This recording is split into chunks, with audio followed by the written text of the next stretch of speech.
Hello दोस्तों, कैसे हैं आप लोग। दोस्तों, इस वीडियो में मैं एक्सप्लेन करने जा रही हूँ अधूरा सीजन की एपिसोड 2 की कहानी। वीडियो को लाइक ज़रूर करना क्योंकि आपकी एक लाइक हमें काफ़ी मोटिवेट करती है ऐसी इंटरेस्टिंग स्टोरी आप सभी को सुनाने के लिए। और हाँ, चैनल को सब्सक्राइब करके नोटिफिकेशन बेल ऑन कर देना ताकि आपसे कोई भी स्टोरी मिस ना हो। तो चलिए बिना किसी देरी के चलते हैं सीधा अधूरा सीजन की एपिसोड 2 की एक्सप्लेनेशन की तरफ। तो सेकेंड एपिसोड शुरू होती है और हम देखते हैं कि अधिराज पूल के अंदर स्विमिंग कर रहा होता है कि तभी उसको नीनाद की आवाज सुनाई देने लगती है और उसकी विजन भी आने लगती है, जिससे वो बहुत परेशान हो जाता है और वो डार्क पूल से बाहर आ जाता है। तब वो देखता है कि उसके हाथ पर कोई अजीब सा मार्क जैसा आ गया था जो मिटाने पर भी नहीं मिट रहा था। ऐसे मार्क्स यूजुअली बर्थ मार्क्स ही कहलाते हैं, लेकिन ये मार्क उसके हाथ पर पहले नहीं था, लेकिन पूल के अंदर जाने के बाद वो मार्क आ गया था अधिराज के हाथ में। और एक और इंटरेस्टिंग चीज ये भी थी कि वेदांत के हाथ पर भी वही सेम मार्क आ गया था जो हम एपिसोड 1 में देखे थे। इसके बाद हम अधिराज को देखते हैं जो कि नीनाद के पिता के शॉप पर जाता है, जो कि एक काफी फेमस कैफे होता है। और तभी अचानक से हम फ्लैशबैक में देखते हैं अधिराज को, जो वहां पर अपनी दादा के साथ आया था और उस कैफे का नाम था रमन कैफे, जो कि नीनाद के पिता का ही कैफे होता है। और अधिराज जब वो पहली बार नीलगिरी वैली स्कूल में 5th क्लास में एडमिशन लिया था, तभी वो अपने ग्रैंडपा के साथ रमन कैफे आया हुआ था। तो यहाँ पे हमें ये पता चलता है कि अधिराज के ग्रैंडपा ब्रिगेडियर थे और यहाँ पर उसकी नीनाद से पहली बार मुलाकात हुई थी।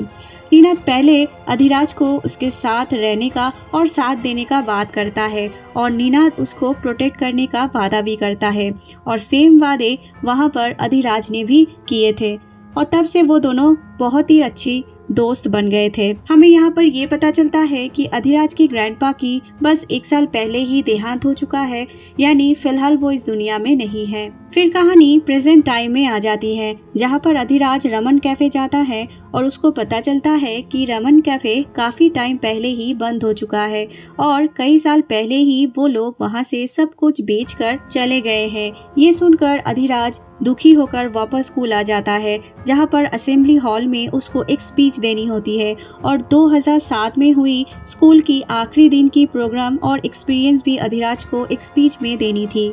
हमें यहाँ पता चलता है कि उस दिन मालविका से अधिराज का ब्रेकअप हो चुका था, जो कि रोते हुए असेंबली हॉल की तरफ आ रही थी, पर उस दिन नीनाद असेंबली हॉल आया ही नहीं था। फिर हमें देखने को मिलता है कि उस दिन देव ने भी बंक किया था, हालांकि वो असेंबली हॉल के बाहर ही मिला था कोच व्यास से और बातें करते हुए बाहर कहीं वो लोग चले गए थे। खैर, प्रेजेंट टाइम में हम देखते हैं वेदांत और सुप्रिया को, जहाँ पर सुप्रिया वेदांत से पूछती है उस रात आखिर क्या हुआ था जिस रात को पपीज मारे गए थे और वो डीन व्यास के घर कैसे पहुँच गया था। इस पर वेदांत कहता है कि उसे कुछ भी याद नहीं है और वो थोड़ी अजीब तरीके से बात भी कर रहा था और वेदांत ये भी कहता है कि वो अकेला नहीं है। इसके बाद हम अधिराज को देखते हैं जो कि असेंबली हॉल में आता है, जहाँ पर पिच और प्ले होने वाला था, जो कि टीचर्स करने वाले थे।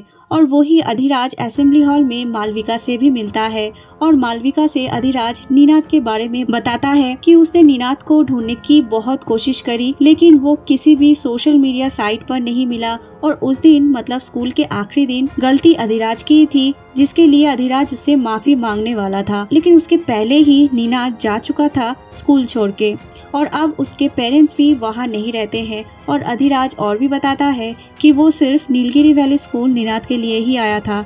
इस पर मालविका अधिराज को समझाती है कि नीनाद मिल जाएगा जल्दी, टेंशन लेने वाली कोई बात नहीं है। इसके बाद अधिराज स्पीच देने के लिए स्टेज पर चला जाता है और सुप्रिया वेदांत को असेंबली हॉल में लेकर आती है। सुप्रिया की इस पर डीन से बहस भी हो जाती है, जिसमें डीन का कहना था कि वेदांत का हालत अभी ठीक नहीं है, इसलिए उसे वहाँ असेंबली हॉल में नहीं होना चाहिए था।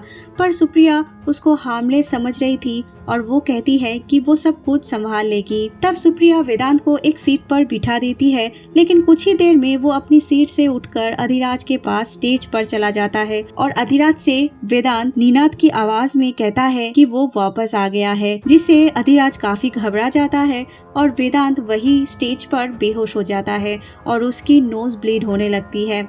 सभी वहाँ पर बेहद चौंक जाता है इस घटना से। अब अगले सीन में वेदांत हॉस्पिटल रूम में होता है और किसी को समझ नहीं आता कि वेदांत ब्लैकआउट क्यों हो रहा है, और अगर ये ब्लैकआउट स्ट्रेस की वजह से है तो फिर वो स्ट्रेस में भी क्यों है और इसका रीजन क्या है। खैर उधर सुप्रिया भी होती है जो वेदांत के हाथ पर वो मार्क नोटिस करती है, जो हमें पता है कि आदिराज के हाथ पर भी हो गया था।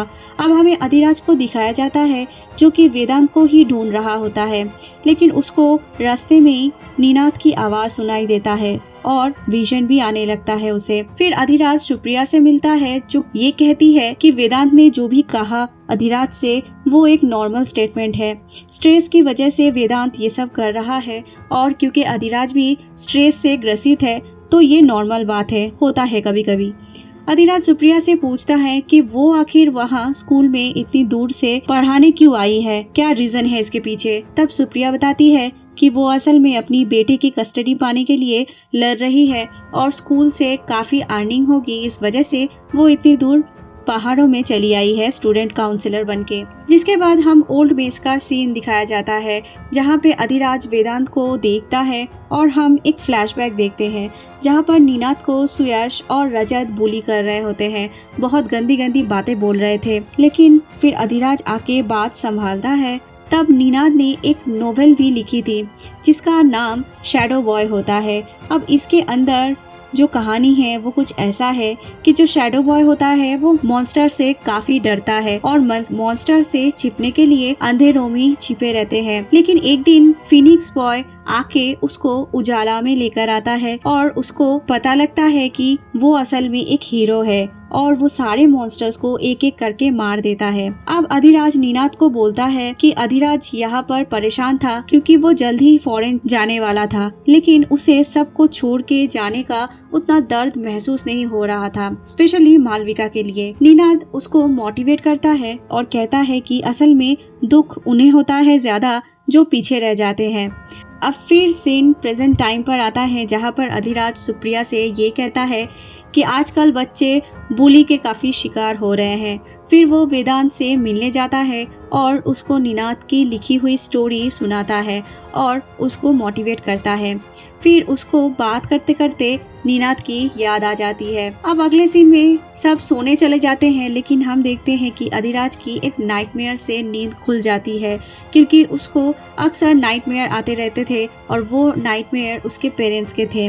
उसके पेरेंट्स बचपन में ही मारे गए थे, जिसका ट्रॉमा से आज तक अधिराज गुजरते रहते थे और इस पूरी सीरीज के अंदर वो अपने साइकियाट्रिस्ट और डॉक्टर से बात करता रहता है, लेकिन इसका कोई खास फायदा नहीं होता। तभी हमें सुयश को दिखाया जाता है जिसका ऑलरेडी मूड ऑफ था क्योंकि उसकी गर्लफ्रेंड नैन्सी से उसका झगड़ा हो गया था और वो चली गई थी। असल में सुयश यहाँ पर एक बहुत ही फेमस टीवी एक्टर होता है और बातों बातों में एक ओल्ड बॉयज उसका मजाक करता है और उसके साथ सुयश का झगड़ा हो जाता है, जिसे सुयश स्कूल में बुली किया करता था और फिलहाल उसने सुयश का मजाक बना दिया था सबके सामने। मतलब कि यहाँ पर के सभी लोग अपने बचपन की बातें भूले नहीं थे। खैर वो तब अपने अपने रूम चला जाता है और सुयश रूम के अंदर परेशान लेटा हुआ रहता है, लेकिन कोई एक अदृश्य शक्ति उस पर अटैक कर देता है और वो बेड से अचानक गायब हो जाता है। फिर दूसरी ओर हम वेदांत को हॉस्पिटल रूम में बाहर से वापस आते हुए देखते हैं। मतलब कि सुयश के साथ जो कुछ भी हो रहा था उसके पीछे कहीं ना कहीं वेदांत का ही हाथ था और यहीं पे एपिसोड की दी एंड हो जाती है।